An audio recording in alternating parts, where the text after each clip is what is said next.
Tonight we have the remarkable story of a man who says when it comes to Los Angeles, the CIA hasn't always played by the rules. The agency has dealt drugs throughout this country for a long time. If you don't like what's going on here, please leave now. It began to become apparent to me that guns were going one way and drugs were going another. The CIA has issued a blanket response to all of this, denying any involvement. My name is Mike Rupert, R-U-P-P-E-R-T. I did bring this information out 18 years ago, and I got shot at and forced out of LAPD because of it. I've been on the record for 18 years. We got on record everywhere we could so that if I did get killed, we would know. You know, somebody would know that somebody was saying something was wrong with CIA.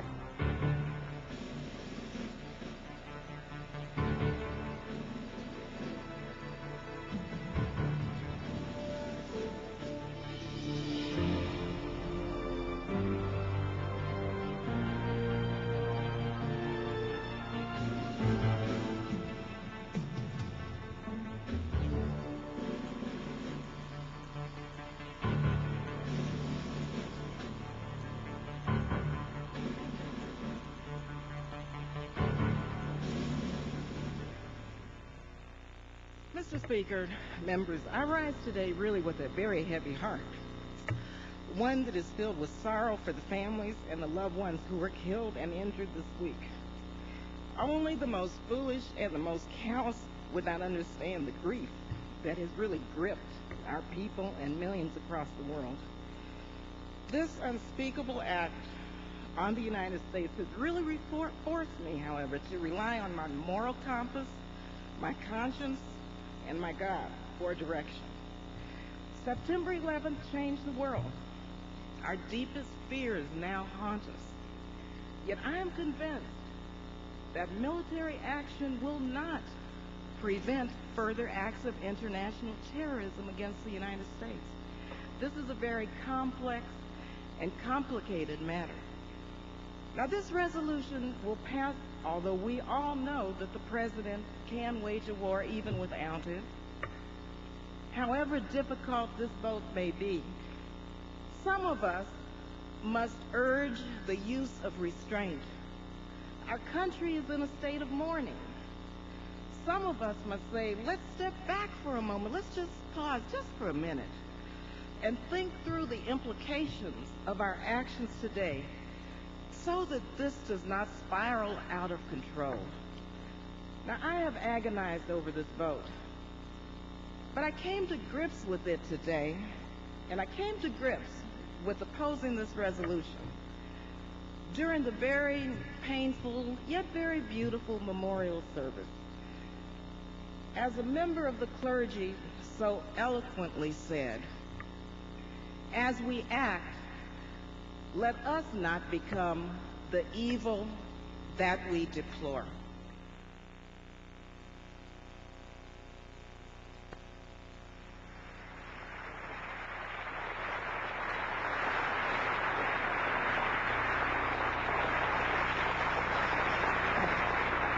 Thank you, Demetrius, and thank all of you. I am unbelievably gratified to see so many people here tonight. I almost got up here and said, hi, my name is Mike, I'm an alcoholic, but I think I'm at the wrong meeting, I guess. We're going to talk about a lot of things tonight that are very difficult, a lot of things tonight that are very challenging, a lot of things that will test and try many of us in the months and the years to come. But we're going to have a certain approach to this, and it's the only kind of approach that I have found in 23 years that works when you're challenging a government that no longer serves the interests of the people. I'd like to start off by asking a question, like a show of hands. How many people in the room tonight believe that Lee Harvey Oswald was the lone gunman and solely responsible for the murder of John F. Kennedy? Show of hands. 2 hands, and they're both joking. How many people in the room tonight believe that the war that is now taking place and getting ready to move all over the world is solely the result of the attacks on the World Trade Center on September the 11th? Okay. All right. Great. The approach that we're going to take tonight is very straightforward. I was, for some short period of time, not as much as I wanted to be, an investigator with LAPD. I worked narcotics. I was loaned to detectives. I worked a homicide table. I worked a burglary table and an auto theft table for a while. And there is a procedure that you follow when you are presenting evidence. There is a way that you structure evidence to avoid speculation, and there is a way to fight this government. And before we start into the details on September the 11th, I want to show you two dramatic examples. I have two short clips of video that I would like to show you.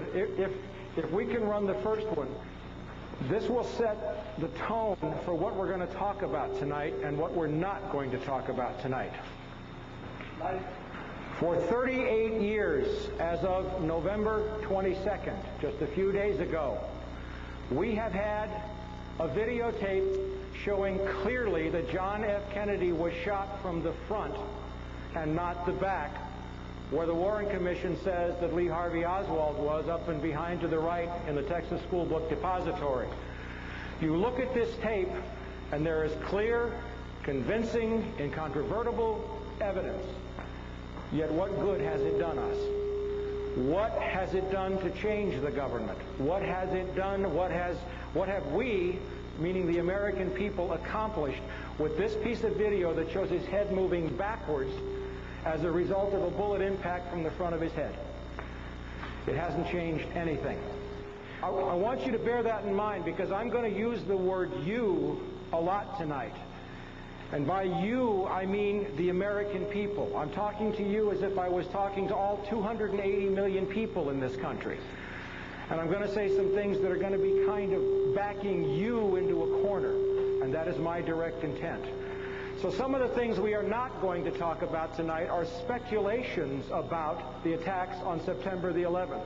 We are not going to talk about were there explosives in the building, were the planes piloted by remote control, any of those questions, because those are speculative questions that produce the same kind of results that we just saw on the tape.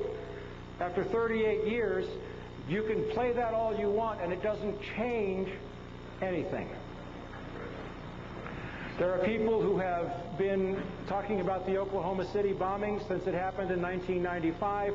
We have videotape of U.S. military personnel machine gunning the Branch Davidians at Waco.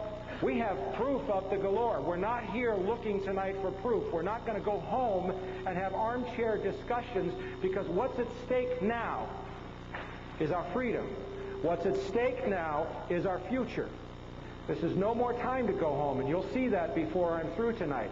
Now, there is another way to take on the government. There is another way to take on the lunacy of the mass media. And that is by using their own statements and their own evidence against them to prove that they are lying. Because if you're in this room tonight, you are probably already the choir. Our safety, our future, our liberty, our country, and maybe the planet depends upon us reaching out to the millions of people out there who are still waving the flag, still believing that this is a war like they're being sold on CNN. Now, I'm going to play another tape now, and I'm going to show you what happens when you confront the government with their own information head on. This is a confrontation I had with the Director of Central Intelligence, John Deutsch, at Locke High School in 1996 over the issue of the CIA bringing drugs into Los Angeles. I want you to watch his hands very carefully after I confront him. Sir, the man in the leather That's jacket. Congresswoman Juanita Millender McDonald of Compton. I will be coming back Hi. over. I'll see you. I am a former Los Angeles police narcotics detective, and I work South Central Los Angeles, and I will tell you, Director Deutsch, emphatically and Can without you equivocation. speak further into the mic, sir? These mics don't seem to be... I will tell you, Director Deutsch, as a former Los Angeles police narcotics detective, that the agency has dealt drugs throughout this country for a long time.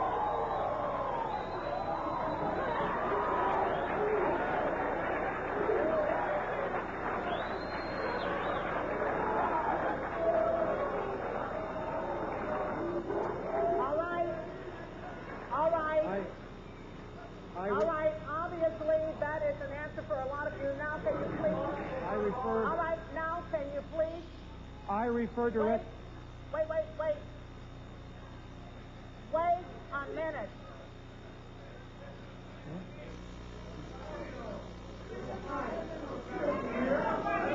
Wait a minute. Wait a minute here. Wait a minute. If you don't like what's going on here, please leave now. No, leave. No, leave now, because there are others who do want to hear what's going on in this room. Will you please take your seat? I will come back to you as we roll back across to the center section. Director Deutsch, I will refer you to 3 specific agency operations known as Amadeus, Pegasus, and Watchtower. I have Watchtower documents heavily redacted by the agency. I was personally exposed to CIA operations and recruited by CIA personnel who attempted to recruit me in the late 70s to become involved in protecting agency drug operations in this country. I have been trying to get this out for 18 years, and I have the evidence. My question for you is very specific, sir. If, in the course of the IG's investigations and Fred Hitz's work, you come across evidence of severely criminal activity, Let him speak and it's classified, will you use that classification to hide the criminal activity, or will you tell the American people the truth? Watch his hands. Watch his hands.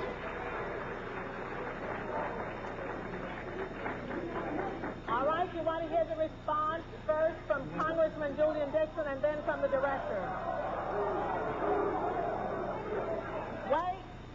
Wait a minute. From York. I'm sorry, sir. I will allow the director to speak first and then Congressman Julian Dixon. If you have information about CIA illegal activity in drugs, you should immediately bring that information to wherever you want, but let me suggest 3 places. The Los Angeles Police Department. Gotcha.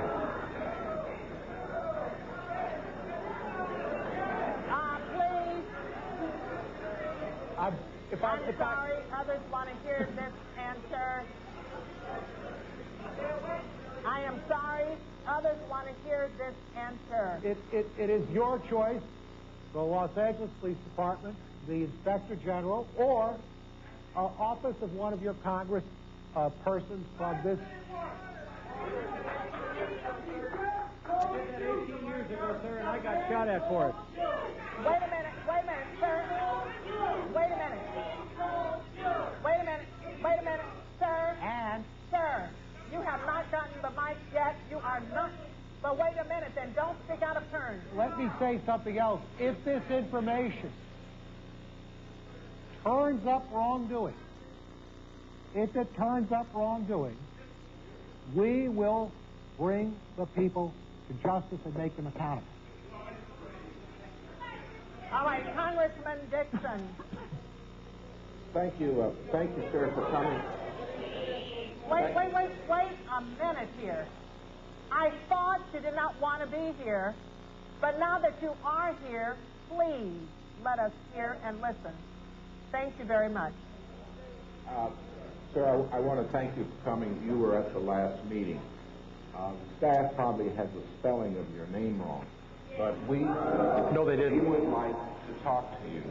We have been looking for a couple of days for you, and we want to make sure that you contact the committee, because obviously you have some valuable information. If you want to give it to me privately, if you want to hand it to that aide where I can contact you this evening, please do it. Don't let us get away without getting a contact for you. Thank you, sir. Pass it up to him now so everyone can see that I got it. That would be fine. Thank you, sir. And for the record, Please keep the noise down so that we can hear and we can get answers. For the record, my name is Mike Rupert, R-U-P-P-E-R-T. I did bring this information out 18 years ago, and I got shot at and forced out of LAPD because of it. I've been on the record for 18 years nonstop, and I'll be happy to give you, Congressman, anything that I have.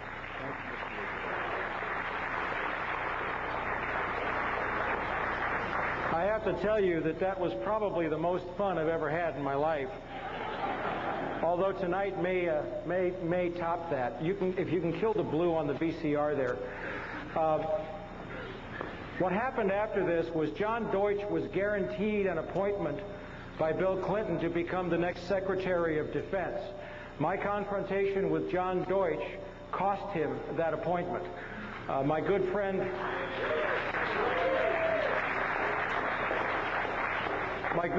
Dick Gregory, who I just did a radio show with on Thanksgiving Day, called me up and said he said he was talking to some people in Washington, and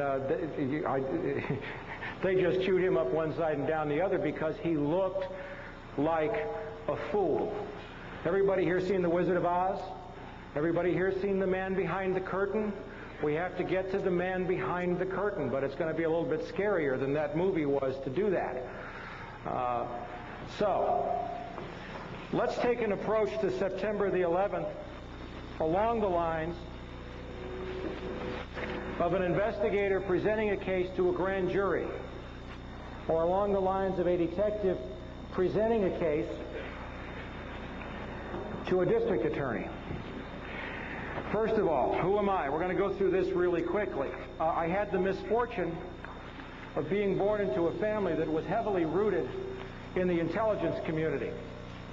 My mother was a cryptographer and cryptanalyst for the Army Security Agency and National Security Agency during World War II. She worked for Secretary of State Cordell Hull. She worked on the Japanese codes. By the way, we did know the Japs were going to attack Pearl Harbor, and we did let it happen.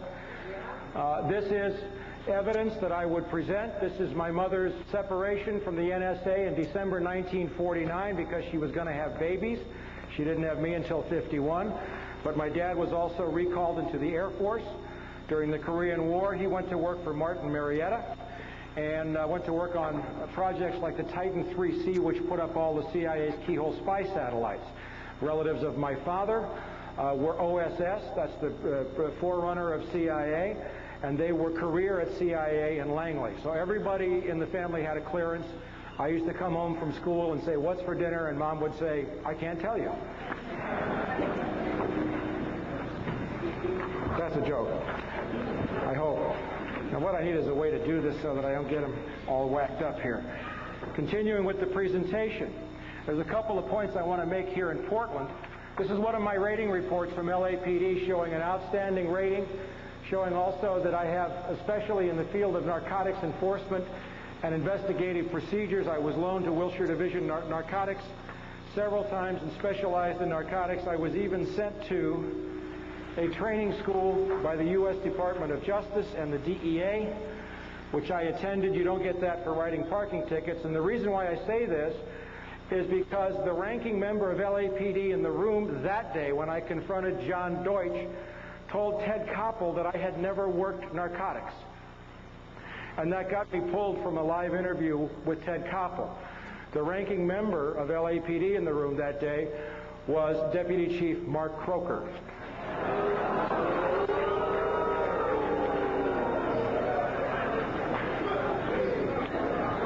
Yeah, I'm having fun already.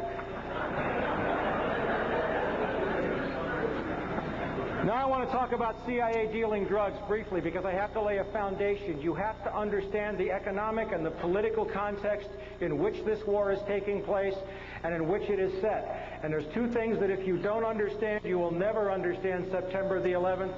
One is drugs, the other is oil. Or one is oil, the other is drugs, okay? We want to talk about evidence. We want to talk about proof, okay?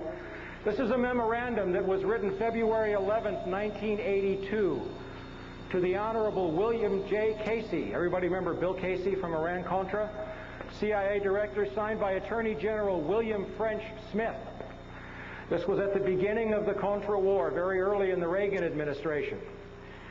And something had happened before this. There had been a series of negotiations. Now, in the CIA, the highest rung on the food chain is called an officer.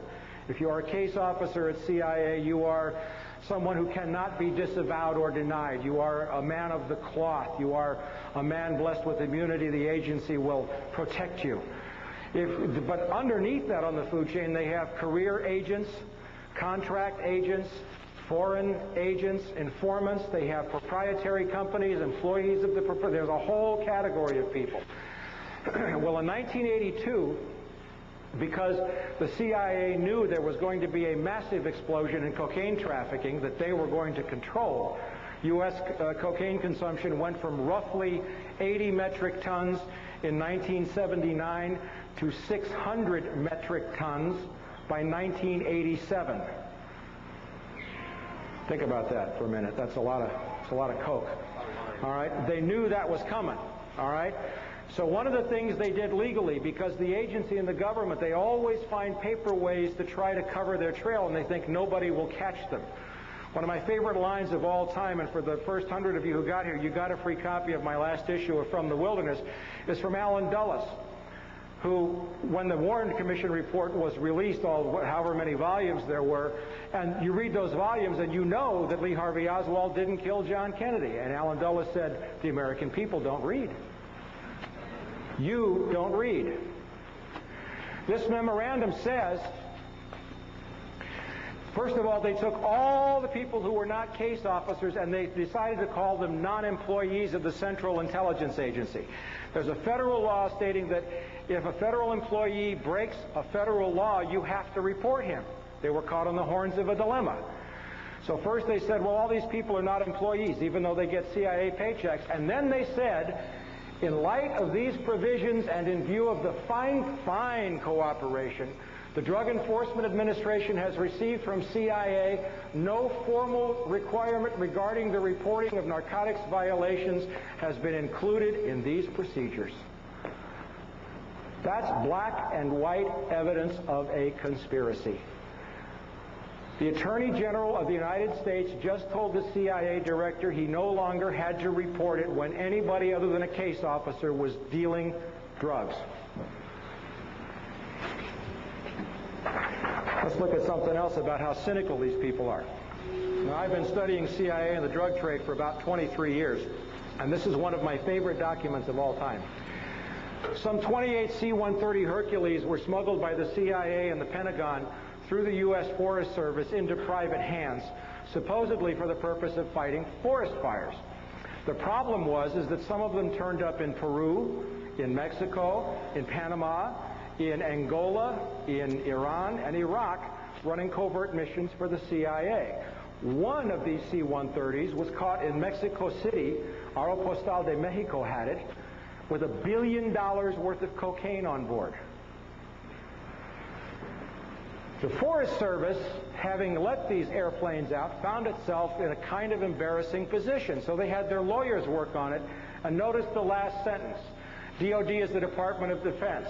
Apparently, DOD thinks that by having the Forest Service as the intermediary, if any future aircraft are used in drug smuggling, the Forest Service and not DOD will suffer the adverse publicity. They don't care about stopping it. They care about who's going to take the blame.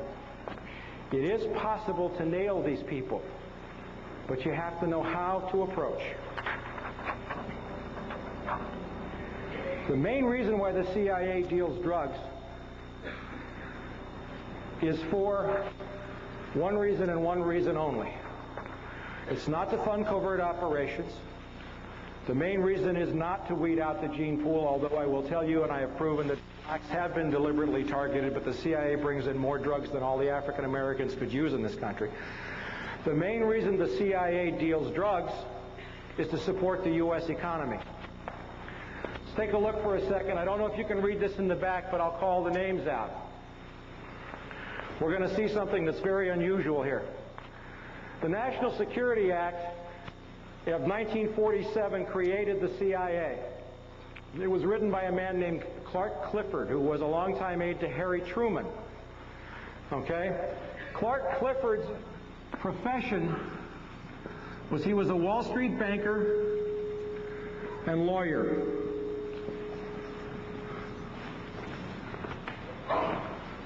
Clark Clifford is also the man who brought a bank called BCCI into the United States in the 1980s, a drug money laundering bank that was exposed for laundering drug money. The design for the CIA, in other words, the people who told Clifford how to write the act, were two brothers, John Foster and Allen Dulles, the Dulles brothers, Duller, and Dulles. John Foster Dulles was Secretary of State to President Dwight Eisenhower. Allen Dulles was the DCI, not from 81 to 87. He was the DCI from, I think, roughly 1953 until about 61 in the Bay of Pigs when John F. Kennedy fired him. You know what their profession was? Wall Street lawyers at the law firm of Sullivan and Cromwell, which is today the most powerful law firm on Wall Street.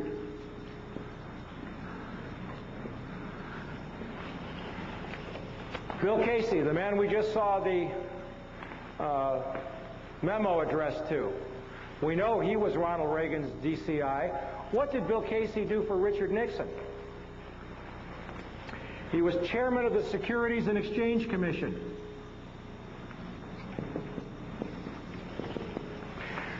Stanley Sporkin, one of my favorite turkeys, was CIA General Counsel during the 80s. He used to email back and forth with Oliver North. Dear Stanley to Ollie, Stanley to Ollie. It was very funny. Okay? Do you know what he did before he became... No, he was the General Counsel to the SEC. Securities and Exchange Commission, charged with monitoring all securities transactions. David Daugherty, CIA General Counsel after Stanley Sporkin. You know what he does today? The Executive Vice President of the New York Stock Exchange for enforcement.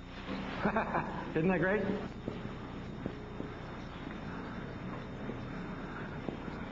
And then we have a gentleman by the name of A.B. Buzzy Krongard, and we're going to hear a lot about Buzzy Krongard tonight. Buzzy Krongard is currently the CIA Executive Director. The top three positions are DCI, Director of Central Intelligence, DDI, Deputy Director of Intelligence, and Executive Director. Buzzy Krongard was, until 1998, the head of an investment bank called A.B. Brown. A.B. Brown is involved in insider trading connected to September the 11th. He's a Wall Street banker.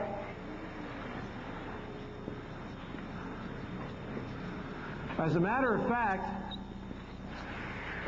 6 out of 7 of the first deputy directors of intelligence came to CIA from Wall Street.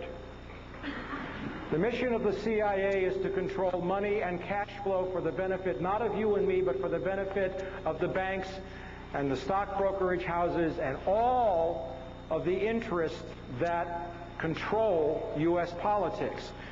Now, the U.S. economy is in deep trouble.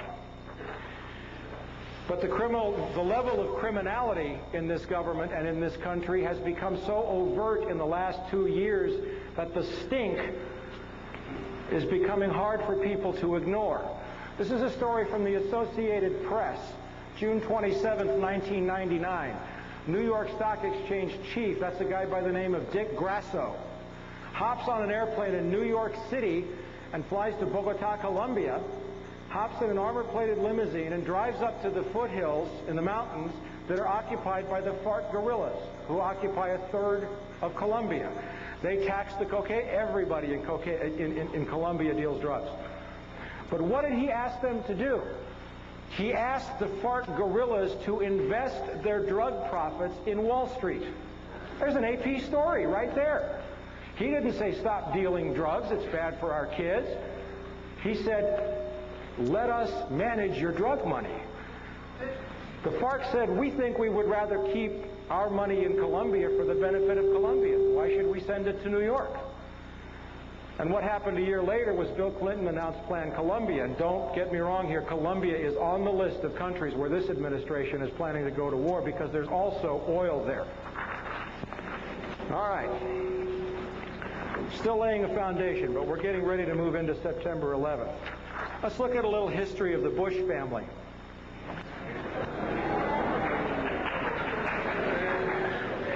I'm having a lot of fun. Okay. This is from a book called The Unauthorized Biography of George Bush, which is an extremely well-researched book. And everything that they put in here is sourced. If we go to George Herbert Walker Bush's father, Prescott Bush, he was the managing director of a firm called Brown Brothers Harriman during the 30s and 40s. Brown Brothers Harriman financed Adolf Hitler before and during World War II. Brown Brothers Harriman got involved with the Hamburg steamship line. They got involved with a number of companies and front organizations that channeled money directly to Adolf Hitler, and they did not stop that relationship when the war began. As a matter of fact, one particular firm, it was a bank affiliated, it was the Union Bank, affiliated with the Thyssen, that's T-H-Y-S-S-E-N, Steel Trust, managed by Prescott Bush, produced 50.8% of Nazi Germany's pig iron, 41.4% of Nazi Germany's universal plate, 36% of Nazi Germany's heavy plate, 38.5% of Nazi Germany's galvanized steel, 45.5% of Nazi Germany's pipes and tubes, 22% of Nazi Germany's wire, and 35% of Nazi Germany's explosives. It was so egregious and offensive that we find that in 1942, under the Trading with the Enemy Act, the U.S. government took over the Union Banking Corporation, in which Prescott Bush was a director, and they seized the assets. That's our current president's grandfather. Now, we know that our current president's father went out of his way to arm Saddam Hussein. How many people remember Iraqgate? I have an excellent story on that. There's monstrous, wonderful sourcing on the fact that George Herbert Walker Bush created the enemy which he fought in 1991. And so it is currently with Osama bin Laden. Now, how important is drug money? The International Monetary Fund published a report in January of this year showing that $1.5 trillion, trillion with a T, a year is laundered through the world banking system. Of that, according to Le Monde and according to the U.S. Department of Justice, it's very safe to say that $500 billion to $600 billion of that is directly the result of the drug trade. Why is drug cash important? How many people here have a credit card? All right, now I want you to be real truthful when you answer this. When you open your credit card bill every month, what do you look at first? I want everybody to look first at the total balance owing on the card. Raise your hand. How many of you look first at the minimum monthly payment required? How many of you pay your credit cards off in full every month? I'm impressed. The point is that the United States economy, and I was at an economic conference in Moscow in March of this year, has derivatives. Derivatives are anything that's not related to anything of value. It's like stock futures, it's calls, it's puts, it's options, it has a derivatives bubble of $300 trillion. 20 trillion of that alone is connected to J.P. Morgan Chase, which is about ready to go under thanks to Enron. And watch that very closely, okay?